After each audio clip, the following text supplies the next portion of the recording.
Welcome back. So today we are going to go through the other two flavors of the SIMGOT EW300. This is the DSP version. This is the HBB version.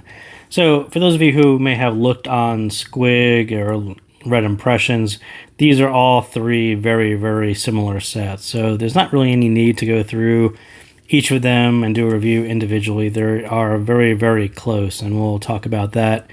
And the differences, there are slight differences, but for the most part, you're probably not going to buy all three because they're all similar. One will be more appealing than the other ones, and perhaps we'll start with the DSP, and you can kind of see this is very much an EW300, but in black. And I thought the fingerprint magnet on the original was actually very nice. It's a nice shiny chromed shell. This is kind of more of a matte black. It's kind of got this textured black to it. Very, very nice. And those of you who've looked at the HBB version, you sort of know that exactly the same, except for one says EW300 and one says EW300 HBB. So I think that really is the only shell difference between the two. So for those of you who are looking for a set closer to the original but in black, that would be the EW300 DSP. For those of you who are looking for something slightly different, that'll be the HBB version, and we'll talk about that one in a minute too. And I don't have the normal version, but this is the normal box, so we'll kind of move this out of the way, and maybe we will start. Well, maybe before we do that, let's talk about the DSP cable. So first thing to notice, and I don't remember if SIMGO had done this on their previous DSP cable, but you see this really small USB-C connector, then they actually have the DAC here. I thought that was pretty cool. I think that was a nice way to split them out, and you end up with a really convenient right angle connector down here, and then you get a little bump here, and you do get call controls there with a microphone. So I don't think there are volume controls. I think you only get the call controls unless they are hidden on the back, which they are not. So yeah, I think those are just the call controls and the microphone. So that is that. The accessories that you get with the HBB version are no different than you get the ones with the normal EW300. Same analog cable, same O-ring, same foam, same tips. All of that is pretty much the same. So before we jump in, I do want to answer a couple questions that came up on the original EW300. So is it better than, or any of them better than the original EA500LM? And I will say that the EA500LM is a very resolving set. It is a very resolving dynamic driver, but it also is bright. And I would, unless you really know your preferences, and that is something along the lines of your preferences, aligned to your preferences, you like a lot of treble in that way, EW300 is probably going to be a safer choice.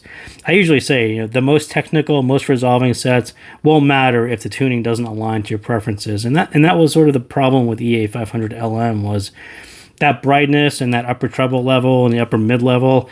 All of those kind of took on this, what was previously known as that SIMGO heavy upper mid, heavy bright.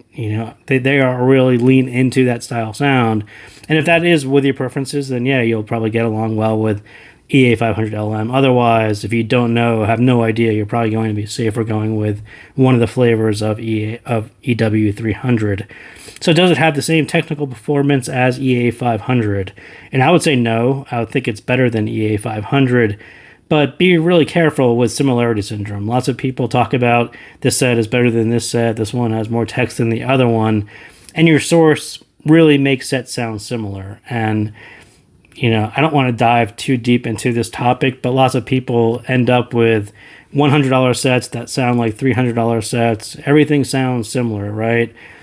And it doesn't really make any sense to me, but that's kind of this, I would call that similarity syndrome. There's lots of sets being called the same as other sets, but a lot of it comes down to sources just making everything sound similar and not being able to distinguish one from the other in any reasonable way. So everything, all of your cheaper sets now sound like your more expensive sets. And this is kind of the same thing. If you actually plug EW300 into the DSP cable, it will actually sound very similar to other sets and technical capabilities. You're hearing quite a bit of the DSP and how it can resolve, and not so much what the actual earphone or IM can resolve on other sources. So that's kind of the similarity. You're hearing a good bit of this, as opposed to really hearing how this can scale up with better sources and better dongles and better DAC amps. That's sort of inherent to this driver and this driver setup, this trio that they use, as opposed to being limited where everything kind of sounds the same because you're listening to essentially a $10 dongle on a DSP cable. So to be aware of that. So SIMGOT Q or K, I'm not sure which is the actual right way to pronounce that one, or EW300, right? They graph kind of similarly. I think the bass still looks bigger on Q or K. I actually like calling it Q. But one does have a really thick bottom, heavy, big bass presence. That'll be the K or Q. It's really, the balance is really shifted lower into that bottom end, and it has a really thick sound to it. And then the other one, the EW300, it does have a boosted bass, but doesn't really come across as thick. And I like both styles, but they aren't the same style. And maybe it was very similar to BL03 or Aria, right? One BL03 kind of had this fun, thicker sound, a really mid-bass heavy sound, and Aria was kind of a little bit thinner, a little bit more technical, a little bit more stretched out from end to end.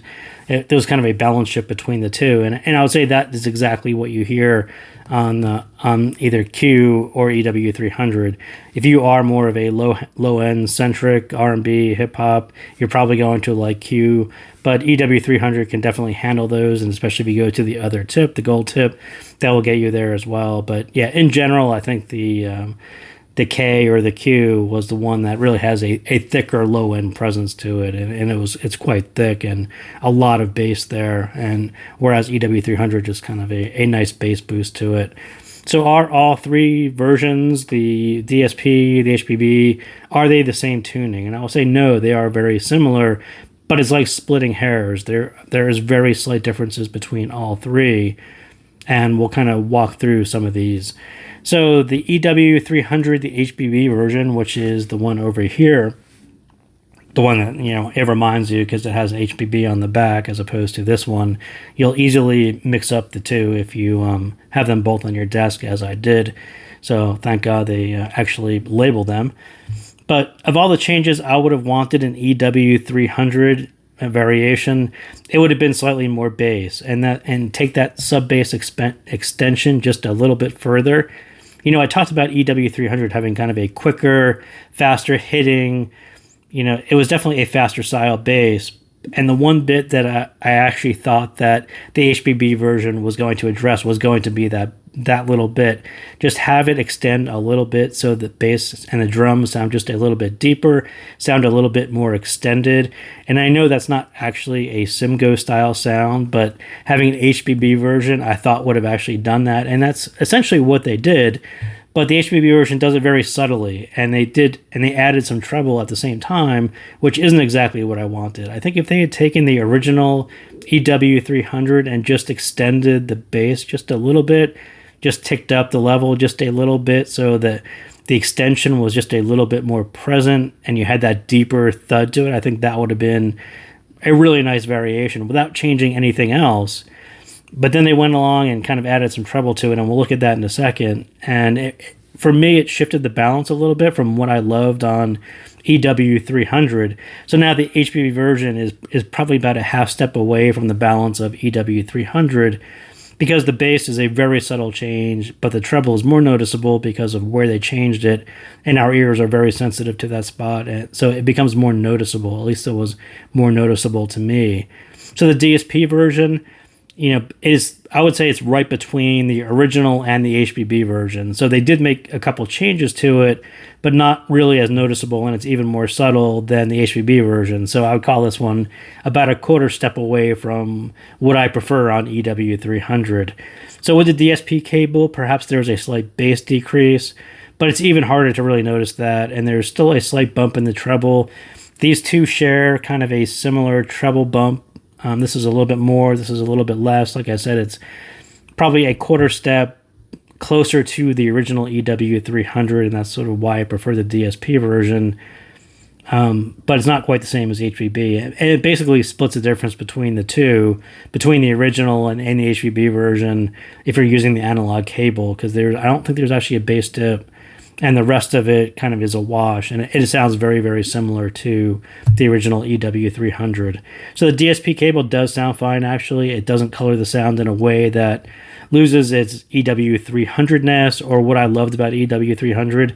I can interchange EW300 and the DSP version, and it would be really hard-pressed to really know which one you're listening to without really listening hard. And I think I could almost use them interchangeably. I know there's a slight difference to it, but if you're just looking for the EW300 sound with, black shells, I think the DSP is fine. If you want the one that I prefer, I would just go with the original. I think that's the one that still sounds the best to me, and the tuning is a little slightly different. And the DSP version on analog cable is basically EW300, like I said. But given a choice, I'll still take the original one. And I'm the guy who says that, one low-density foam is what I use on this one. And if you really think about it, these foams are super low density. And it's kind of going to be hard to see it on here. But there's not a whole lot there. That is a lot of air. But I will still say that I preferred it. And my DSP version has it in the nozzle. My HBB one has it in the nozzle. I used it. I prefer it. Maybe it's placebo, craziness, whatever it is. But yeah, I am that guy who is into really small, subtle changes.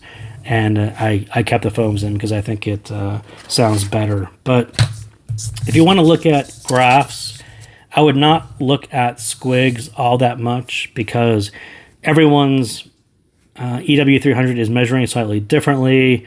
You're not going to see the differences that I think are actually in the tuning that you can hear, but don't show up on squig because of where the changes are and the accuracy of our couplers.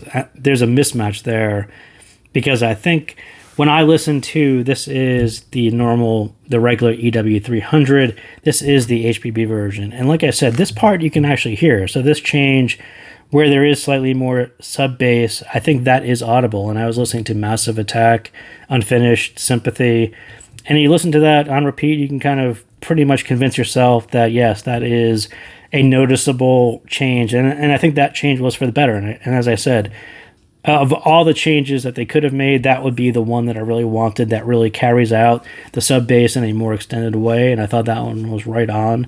But then when you look at some of the daylight between at 2K, where the target is kind of poking above the actual frequency response, and then you see that the frequency response on the HBB version is actually ticked up slightly, and then as you make your way over into 5K, so like the 5K is kind of down here, but over here, it's up here, right? They made a subtle shift in that treble region, and I wasn't sure exactly why they did that, because this is the one I actually like the way they dipped the 5K exactly there, and to bring it up, for me, 5K is very, very noticeable, so I may be more nitpicky, and again, I am really sensitive to that area, especially at 5K, so this change sort of affected what I heard and the balance and the stage and all of that because it happened to be almost right at 5K. And then when you look at 7K, this one is kind of down here. It's about 5 dB, and then now you see it is probably about 6 or 7 dB. Again, I'm not sure exactly why they raised the 7 dB, and I'm not sure you can actually hear that one. I definitely noticed probably this one more than this one. I think I'll point that one out on the graph, but I'm not really sure you can hear that one. And the same thing on the extension. This one appears to extend out a little bit further. This one appears to kind of drop off as you would expect it to. I'm not sure that that's really audible. I'm not sure that's really there, that anyone is going to hear that. I certainly didn't when I first listened to the HBB version or the DSP version, and DSP version does the same exact curve. I definitely didn't point that out and think about that in my head, like, oh, this one doesn't sound as extended as this one. I think that one's pretty much a wash. For me, a lot of it is going to be these two changes right here. And you can definitely hear the bass, the way that ticks up.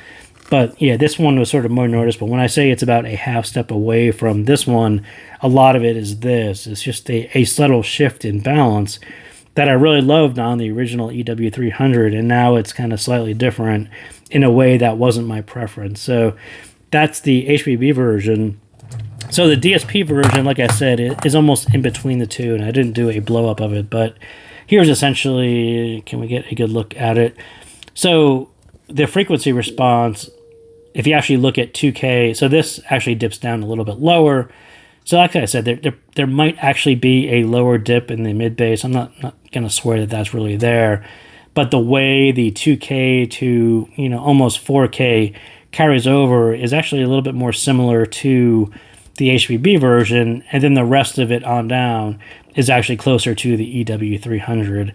So like I said, the DSP version is sort of has a couple changes right here that you see in the HBB version, but then the rest of the treble all the way through upper treble is actually going to more resemble this kind of, the way these are dipped out is going to be closer to that. So like I said, it's the in-between set, and by ear, I would say that the DSP version is still closer to the original EW300, and you can almost interchange them, whereas the DSP or the HBB version is actually going to be more of a noticeable change. So that is what I got on all three of these, or at least two of them, 2.5 of them. Well, we'll call it 3 of them. So anyway, thank you guys again for tuning in, and I will see you next time.